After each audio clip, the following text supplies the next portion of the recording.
Right, good morning viewers. Back on to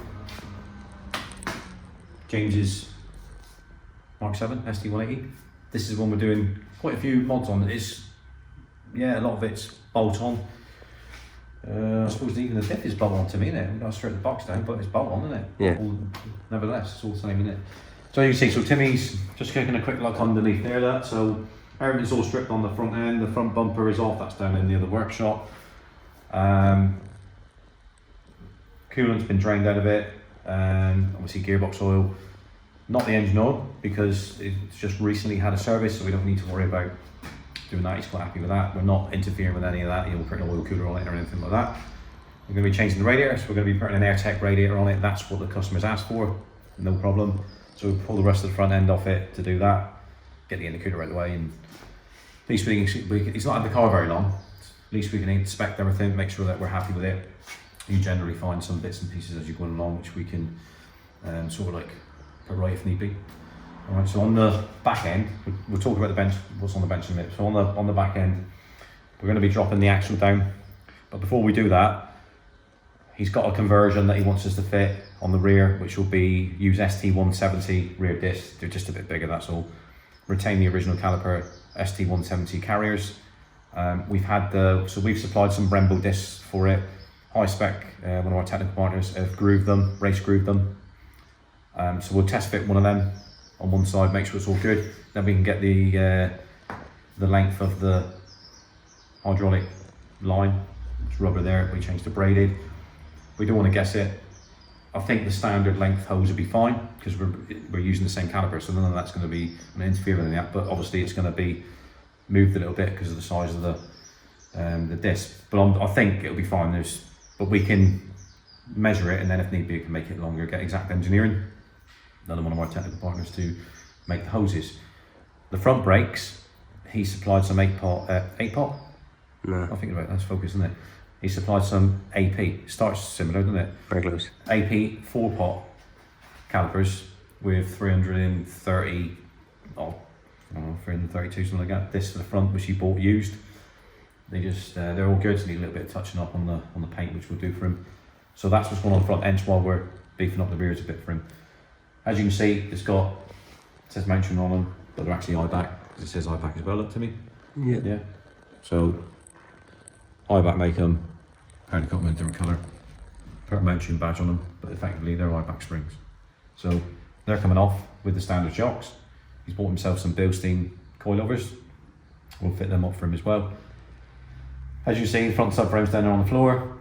We're going to be changing the frontmost, the front lower arm, the frontmost brushes for Powerflex, anti-roll bar brushes. It's easier just to drop it all down on the floor, messing around, take the gearbox out anyway. Change them brushes. We're going to put some negative camber Powerflex bolts in the front, and I can set the camber up. Just aids with the hand in, gives you much more grippier on the front, as we know with the little beast and other customers. What else do we do on the front end to me? Drop links. Yeah, white line drop links, adjustable ones, and we'll do a white on the rear there, sway bar. So we're going to drop the axle down. Once we've measured all that up, dump that on the floor, and then we'll change the main axle brushes for Powerflex ones. Just fit and forget, you ain't got to worry about them. Just stiffens it up, more rigidity, Yep. yeah, on there. Sway bar, that'll help as well. He supplied a DNA strut brace, which goes in the inside, between the turrets on the inside. It's silver, I think all the DNA stuff is silver, but he wants us to get that powder coated black, so we'll try. So we can find somebody that's open locally that does it, but we'll try. Anyway, so spinning around to the bench here, Timmy. So first off, box, there it is, all out, ready to be done. Standard diff in that at the moment, open diff. Nothing spectacular about that. Standard clutch that's come out of it. AP, I've always said, really good clutches, dual mass flywheel, and nothing wrong with the AP ones.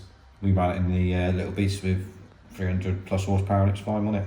It's just that we wanted to just take some weight out of it. So the dual mass is a damper. It's done for refinement and emissions and all that sort of stuff in it. So other than that, don't really need it, do you? So we're going to be changing it for our tried and tested TTV steel billet lightweight flywheel and cover and drive plate, 5 paddle drive plate.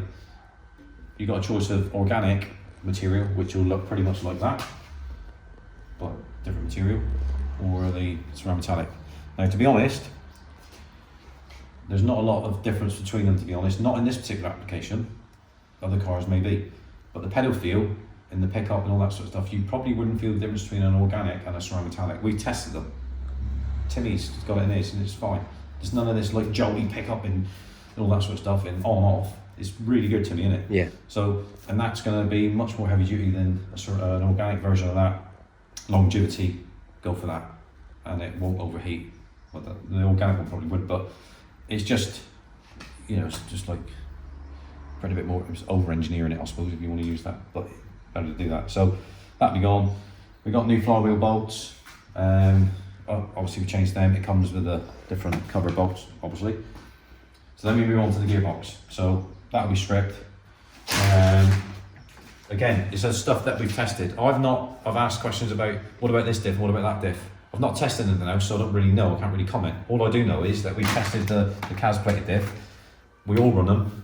The little beast runs it. I mean, you can see how that flies around the circuit and on the road and whatever. Never any issues. Fires you in and out the corners. You know, the way it drags you around, it's awesome. All right, so we're going to recommend that, because why wouldn't we? But I don't know about anything else, not tested it. All right, this is slightly different. All right, so looks the same, but they do 2 versions. They do the standard diff, which is what everybody else runs in the little beast and all that sort of stuff, and then they brought out a Super Q. All right, the Super Q, basically it just means that it's got coated plates on the it's a clutch, you know, it's a plated diff, isn't it?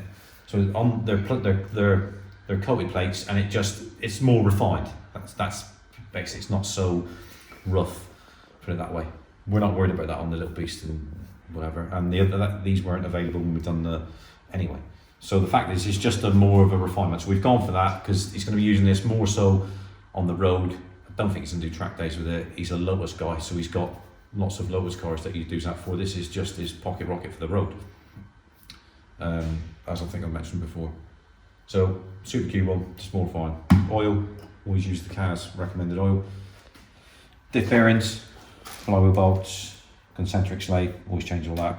So whatever it needs to do, while it's there, just change it all. I mean, this car's, the mileage is done 40,000 miles, something like that. To me, Yeah, something like that, yeah. So we've inspected it all first to make sure. I mean, he had a full service done from because he's from up Durham, old James. So, like I said before, very humbling that he's bringing the car down to us. Fantastic for somebody. It's always gives you a bit of a buzz. They make contact with you, and then makes it all worthwhile. They've been watching the channel, if it is YouTube, or they've been checking out social media. There's lots of options that I don't think there's anybody else that does things like I do with regards to what I offer and the way we go and thinking outside of the box. I've always said this before. So yes, they can contact competitors, I suppose, or alternative performance places, but I'm quite confident that nobody offers what I do and does what I do. So maybe that's why I get the interest and people want us to do things, I guess. Comments down below. You tell me, you're the viewers. But I think, so that's that side of it. So we'll get all that built up. What else have we got, Timmy? Meth kit. Yeah, that's that. So basically, once we get all this done, 2 poster ramp first, get all that done, we'll share it all with you as we go along, we'll do lots of videos and lots of pictures. James, the owner, you'll be getting lots of pictures fired across to him. Okay, so next thing, once we've done all that, we'll swap ramps, go on to the 4 poster, and then we'll be installing a faux meth kit on it. Only single nozzle, same as what we ran on a little bit, same as what others run. Right back on the bench, there we are. Rear axle brushes, power flex, polyurethane, purple, yellow, engine mount. That's the engine mount there, isn't it? That's the engine one, yeah. That's the gearbox one. Box one, yeah, that's what it is. Camera adjustment bolt. That's that side of it. Now on this side of things, look, you can see, so that's the original carrier. That's the SD170 carrier.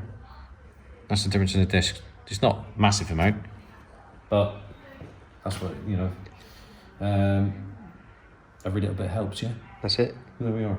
So it's still a solid disc, just the circumference is a bigger disc in it. So then we switch across to, there we are, Timmy. Yep.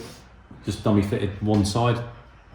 Obviously you check the offset to make sure it's which it is 22.5. And a half. 22 and a half. 22. Yeah. 22.5, yeah, ideal. That's the same. We said about the flexi. That's ideal. That fits. No problem at all. So obviously the line locator here on the braid lines, you can move that to where you like. So it's fine. So that's all I wanted to check. Obviously we'll put a new set of pads in the back. But as you can see that, so we haven't got the other discs out yet. They've got to be cleaned up because obviously they're used. But we just got to slightly mock it all up, and then we'll know then when we need to change anything. Right, but there we are. You can see it fitted there. That is, you can see the difference in the size. It just gives you a little bit bigger, disc on the back. So we'll mosey on and crack on with the rest of it, Timmy. Yeah. Yeah. And then be back soon. There we are. One axle off the car. Oh, I'm going to sharpen this right down, Timmy. Yeah. It's on the floor there. See? So we've got the axle off viewers, and then we'll sort them out, fit them, I don't know, tomorrow probably. And then start building it all back together. Yeah, like Timmy was saying on previously, the methanol. So the last thing to do on this car, one of the main reasons is here as well. We got the radiator coming, didn't we? Yeah. AirTech radiator, that should be with us tomorrow, Friday. But this car is RT330, so it's got the capabilities there on the Revo software to run 102 octane fuel. Well, we ain't got 102 octane fuel in this country. We've only got 99, which is the V-Power, or Momentum 99. So you're not able to do that. So on the SPS switch, like I said before, setting 3 is 19, well, it's not 99, it's 98, but the higher the ROM, the better. So let's use 99 for example. So put it on V-Power number 3. You can't run number 4 because it'll be trying to target advanced timing to see 102 octane fuel, which you ain't going to see because you haven't got it in there, have you? So 2 ways of doing it. You run race fuel, 102 race fuel, which is stupid money. It's like 100 quid for 19 litres. That's completely, most people get that. That's not even worth discussing. And so the other option is, how do we get the octane? Well, we get the octane by running methanol injection. You only need a single nozzle, like we ran on the little beast, like Tim ran on it before we switched it to full auxiliary meth, which there'll be another video coming up on that. Molten still runs it, single nozzle meth. So it'll be like his really. So basically what happens is, full install the methanol, it's an independent system, it's got its own controller which controls it, which they've already got, which is different. That's like the 52mm like round controller to me, quite small. Yeah. They stopped doing that now, so now it's a normal like box controller, similar to what we run on the RS, same sort of thing. Stage 2 kit, that's what we're going to fit in on this. It'll be a cooling this one. A little fail safe as well in case you run out of meth and all that sort of stuff. Not that it would matter too much on this because you could just flick it over to number 3, back to octane fuel, and it wouldn't be wanting to see 102 octane anymore, would it? It'd be back to 99 ROM. But we put it in there anyway. It's just an added like extra peace of mind really. Single nozzle on the charge pipe, which we'll show you as we go along. Separate boost tap to pick up the boost, and yeah, then that allows him to run it. You can run it on 102 all the time, or if he wants to, there'll be a meth switch so we can turn the methanol off and then run it on a 99 ROM fuel. So let's say, for example, he ran out of meth, that's a good example, or there was just say there was an electrical problem, or just say there was a block, the nozzle got blocked, anything like that, and then you can turn the meth off, revert it back on number 3 on the SPS switch, the Revo SPS switch, back to 99 ROM, all safe, no inconvenience, ideal, do that in seconds. Alright, bit different on the custom software. You have to load up, like on the RS, you have to load up a completely different file map to switch it from. That's because it runs, that runs, same with Timmy's FIESTA with our software on it. That's completely different, but this is nice and easy, it flicks within seconds, bang, straight over to 99, it's easy, switching meth off. So, and he can, there isn't, because it'll advance the time up like 3 degrees on the Revo software to see that target octane, and it makes a difference. Of course, if it didn't, they wouldn't do it, would they? So octane, your fuel is king, innit? So that's what he's having done. So we will share that with you once we get all this done. We'll swap ramps, and then we'll talk you through and do a full like vid of the install on the Meth, and then it just gets across the just the info to potential customers of RT330 Fiestas, which I would assume there's many in the UK. But I would say there's very few that run methanol. I don't think there's any, to be honest. I think they just run around on number 3 with 99 RON. They don't know about the methanol or the capabilities of that. And this is what James has done. So he's seen what we were doing, contacted me, watching the videos, blah blah blah, and all this sort of stuff, and now he's here to have it done. So, and I can only go by what I've tested. Tested it on the Little Beast, Tim, Monty, Malcolm. They've all tested it, and makes a hell of a difference, which he will find out. All right, he's already dynoed this, so we'll go back to the same dyno once I've done all this, and let's just see what the difference is, and then he'll let us know, won't he? So there we are. So we're getting there, Timmy, we. Yep. And then we've spin the camera and look, Timmy, you'll see like Monty's covered up there, look. So that's ongoing, isn't it, Timmy? Yeah. So we might give you a little sneaky peek, maybe. Let's just we always like doing this, Timmy, don't we? Where? So you got the heritage colour cover on the back of your phone, yeah? What's all that about? Because your hair's getting all wispy as well. Yeah. So you're trying to Nah. trying to go it like mine, isn't it? Out of control, yeah. Well, Out of control. it's Right, it's in the trend, yeah. There, we'll just give you a little idea, yeah? Yeah? Not too much. So, loads to come on, loads to more to come on that. Timmy's doing this one, and he's now doing a bit on Monty's as well. The Little Beast is over there, which you can see in the background of Timmy. Not much happened on that, is it? No. But we've already sat down and discussed, Timmy, innit? I've already told you what we're going to be doing on that. Yep. And Very what do you exciting. think? Very exciting. Nothing like it been done before ever. No. No? It's good, isn't it? Thinking outside of that box again, see? But yeah, so that the mega exciting. It's all exciting, isn't it? Monty's, this one, the Little Beast, the RS, Phil's. Whew. Isn't it? Very stressful. Mentally and physically, yeah. That's it. But we enjoy it, don't we? Yeah. Yeah. But yeah, so there we are. So we'll carry on with this. Probably tomorrow. We'll do another vid tomorrow. Do a bit more as we proceed with it and share it all with you. So it's always good fun, isn't it? So see you around like an orange. And the reason why I said that is because your colour, your cover, yeah.